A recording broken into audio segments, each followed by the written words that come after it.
제가 사전에 들었을 때 충격적이었던 그거였거든요. 2달 안에 2억 만들기였나? 그거 좀 설명해 주세요. 사슬 보호소가 있잖아요. 개가 200마리, 300마리 이상 되는 거. 이런 것들이 집중 타겟이 됐어요. 예전에는 이랬어요. 개가 많으면 많을수록 동물 천사로 막 비춰졌어요. 근데 지금 많이 됐고 있으면 관리 안 하고 그냥 개만 모으는 사람처럼 그렇게 비춰지는 거예요. 근데 그렇게 비춘 사람들이 누구냐? 일부 단체 대표들이 마녀 사냥을 해버린 거예요. 그게 이슈화 돼버리면 후원이 끊겨요. 300마리를 후원이 끊기면 어떻게 되겠습니까? 관리를 못 하겠죠. 사료도 당장 부족하고 물도 부족하고 사람은 못 쓰니까 지저분해질 거 아니에요. 그걸 또 찍어서 또 다시 마녀 사냥을 하는 거예요. 계속 궁지로 몰아넣죠. 결국은 소유권을 포기하겠죠. 그 포기하면 그러니까 임시보호소가 되는 거예요. 임시보호소가 되면 정부에서 한 마리당 12,000원씩 지원이 돼요. 그러면 12,000원씩 200마리면 한 달이면 7,200이에요. 그리고 원래는 15일이 공고지만 200마리를 한꺼번에 입양을 보내기 안 쉬우니까 기간을 늘려준 거예요. 2달로. 그럼 그 기간이 다 차면 어떻게 돼요? 안락사를 시키는 거죠. 근데 서류적으로 안락사가 되지만 실질적으로 각 단체에서 나눠 가진다는 거죠. 그러니까 서류상에서는 돈이 지급되어 죽은 거예요. 근데 실제로는 이 개들은 다시 살아나요. 근데 이 방법도 사실은 공무원이 알려준 거예요. 동물보호단체 대표랑 짜고. 공무원이랑 그 해당 단체는 알고 있지만 사람들이 보기에는 이 강아지들은 분명히 죽은 거고 서류상만 죽은 강아지들이 또 후원을 받겠네요. 그러면. 네. 이게 언론에서 다뤄진 적이 있어요? 이게 기사화하려고 연락은 많이 왔는데 제가 자료를 주지는 않았어요. 왜요? 파장을 걱정해서 건강한 단체가 있고 나쁜 단체가 있는데 건강한 단체까지도 이미지가 같이 다 빠진다는 거죠. 그럴까봐 걱정이 돼서 그런 이유 때문에 지금까지도 근절이 안 되고 있는 거예요, 사실은. 네. 그러니까 이거는 200마리나 되고 그래서 이슈화가 됐지만 30마리, 50마리 이런 거는 기사 한 줄 안 나와요. 사실 이건 주작이든 간에 기사화가 되지 않고 돈은 나가고 있는 거죠.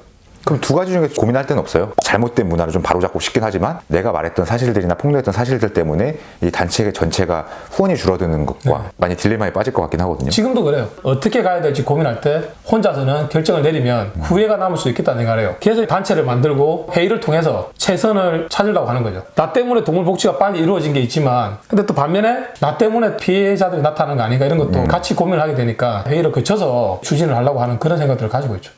네. 같은 단체들끼리도 후원이 줄어들까봐 폭로를 못 하는데 소송 같은 거 안 당했어요? 들어왔죠. 아, 들어갔어요? 네. 어떻게 됐어요? 다 무혐의 처리됐죠. 괴롭히려고 고소를 한 거예요. 그래서 다 무혐의 처리가 되고 그리고 제가 가지고 있는 거는 그냥 무혐의가 됐잖아요. 그럼 그거는 재판 2번 하지 않죠. 그대로 노출해도 되죠.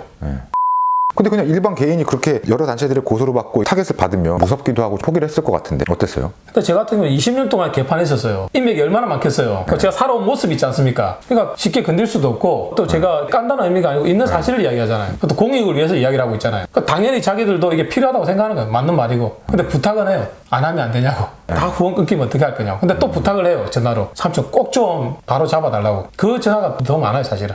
동물보호단체 대표들도 표면적으로는 말을 못하지만 뒤에서 응원을 많이 하고 있고요, 사실은. 자기들이 나서지 못하는 게 자기들 약점이 있으니까. 지금도 많은 정치권에서도 저하고 이야기를 하고 있고 저한테 요구하는 게 있어요. 동물권에서도 마찬가지고요. 표면적으로 만나면 이렇게 이야기해요. 삼촌 우리 다 같이 있을 때 삼촌한테 힘이 되어드리지 못합니다. 자기도 마녀 사냥 당할까봐. 근데 뒤에서 다 응원을 해요, 사실은. 처음에 반려동물을 위해서 들어왔건 아니건 간에 중간에 변질이 됐거나 돈에 눈이 멀었던 시기가 있을 거 아니에요. 문제가 됐던 사건들이. 그 만약에 너 잘못됐다고 하면 그걸 물고 늘어질 거 아니에요. 나서지 못하는 거예요. 그리고 아까 말한 것처럼 전체적으로 후원이 끊길까 봐 걱정도 되고. 그럼 협박도 받고 이런 사연들이 있을 것 같아요. 저한테 전화 오는 건 별로 없고요. 또 유튜브에서는 이제 친근하게 다가가고 있지만 이제 한 달이 건너면 어떤 사람인지 다 알잖아요. 성격도 다 알고. 그러니까 사람들 쉽게 그렇게 하지 못하고 또 모르고 혹시 전화를 했다가 호되게 혼나는 사람들도 많고. 근데 주변을 많이 괴롭히는 것 같아요. 주변을. 너 멍멍이 삼촌 친하지? 멍멍이 삼촌 알지? 만나지? 막 이런 식으로. 근데 이제 주변 사람들도 이제 괴롭힘을 많이 당하다 보니까 맷집이 단단해져서 이제 오히려 자기들이 같이 하고 싶습니다. 같이 힘을 합치고 싶다 그러고 또 맷집이 세져가지고 일당백들 하는 사람들이 너무 많죠, 주변에. 네. 우리나라 많은 반려인들이 선동당하고 있는 게 아닌가라는 생각도 들었거든요. 네. 되게 그런 게 가슴 아픈데 실질적으로 동물권에서 20년 동안 활동을 했잖아요. 네. 한번 갈아엎고 싶지 않으세요? 정치권에서도 많이 부탁하는 게 있어요. 그러니까 도둑놈 치아봐야 그 자리에 또 도둑이 들어오더라 이거예요. 정치권에서 할 수 있는 일은 아니에요, 그게. 그러니까 전문가가 나서서 반려동물 복지를 위해서 시스템을 좀 만들어 달라. 그런 이야기를 많이 하시죠. 이건 알고 가야 되기 때문에. 그래야 후원에도 책임을 질 수 있잖아요. 그래서 제가 이제 알리는 거고. 누군가 안 알리면 안 되잖아요.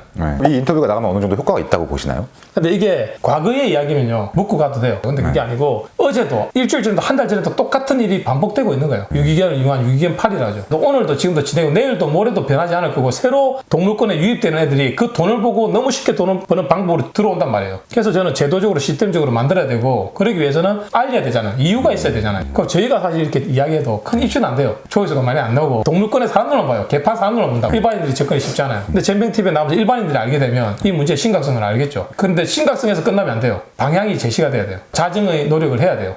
예. 동물권에서 일어나고 있는 일이 네. 최대 피해자는 좋은 마음에 후원했던 후원자들, 강아지들이잖아요. 네. 후원할 때 어떻게 해야지 잘 후원할 수가 있는 거예요? 그냥 단체에다 해버리면 어떻게 쓸지 모르니까. 난 투명하게 공개가 돼야 된다고 생각해요. 투명하게 써야지 하죠. 지금 힘든 사설 보호소들이 정말 많거든요. 직접 보호소를 운영하는. 뭐 몇 마디 그냥 해가지고 보호소 해놓고 그냥 후원만 자꾸 받는 것 말고요. 우리가 사실 알잖아요. 이건 얼마 정도 나오는데 안단 말이에요. 이상하면 물어봐야죠. 왜 그 병원에 갔냐? 왜 그렇게 나왔냐? 물어봐야죠. 그러니까 좀 투명해지면 많은 게 바뀔 것 같아요. 이제 진짜 어려운 것들 있잖아요. SNS도 못해요. 나이 드신 분들은. 그럼 그 안에서 강아지들 케어하다 보면 24시간이 모자라요. 1년에 한 번도 바깥에 못 나가본다고. 개 병원 갈 때 아니면. 그런 곳에 투명하게 도와줘야죠. 사료로. 돈을 보내는 게 아니고. 네, 사료로. 사료가 제일 급하잖아요. 물이 없는 곳은 물도 급하고, 사료, 물. 그리고 일부 돈도 필요해요. 전기세라든지 운영비가 들어가야 되잖아요. 소장님 생활비도 들어가잖아요. 그거 좀 투명하게 돈도 좀 보내주고, 최소한 인건비 정도, 사료비 정도, 운영비 정도는 들어가줘야, 그리고 소장님 생활비 정도는. 근데 이게 투명하게 공개를 해라고 해야죠. 가끔 이럴 수가 있어요. 나 좀 써야 되는 것도 있어야 되잖아. 다른 계좌로 줘. 근데 그게 얼마 있을지 모르잖아요. 그렇죠. 그 금액조차도 딱 공개된 그 통장으로만 줘야 돼요. 그래서 소장님이 100만 원 썼다. 그거 뭐라 하면 안 돼요. 100만 원 덜 줘 생활하면 쓸 거는 써야죠, 소장님도. 나도 옷은 사야 돼요, 그래도. 밥은 먹어야 돼요. 나도 병원 가야 되는 날 있잖아요. 그 돈을 갖다가 왜 니를 위해서 썼어? 그건 아니다 이거죠. 그런 거 갖고 뭐라 하지 말고 생활비랑 직원 월급이랑 투명하게 딱 공개된 계좌. 다른 계좌로 요구하면 주면 안 돼. 딱 그 계좌로만. 공개된 계좌로 주되 투명하게. 그러니까 후원자들 이런 게 어때요? 동물을 후원하는 거잖아요. 그럼 어려운 곳을 도와야 되잖아요. 근데 그게 아니고 유튜브를 하다 보니까 나는 이 채널을 팬이야. 말하면 멍멍이 삼촌 나는 팬이야. 나는 멍멍이 삼촌 줘서 그 사람 좋은데 쓰게 할 거야. 내가 도둑놈이면요. 내가 도둑놈이 어떻게 해요? 직접 그 보호소에 후원을 하고 투명하게.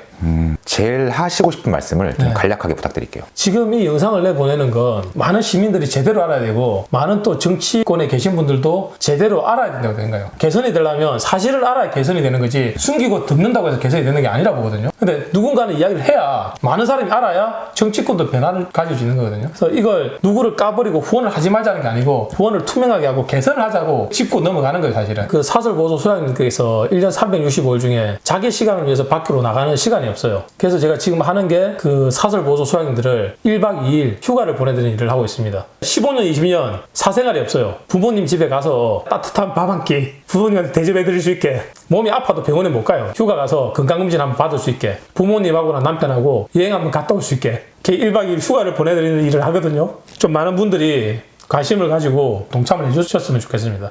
그리고 너무 자극적인 영상에 진짜 너무 많은 돈을 한꺼번에 감정에 북받쳐서 이렇게 후원을 하지 마시고 조금 냉정하게 보시고, 진짜 어려운 것들이 주변에 돌아보면 많아요. 진짜 꼭 도움이 필요한 곳에 그렇게 좀 나눠서 도움을 주셨으면 정말 감사하겠습니다. 네, 수고하셨습니다. 수고하셨습니다. 감사합니다. 네.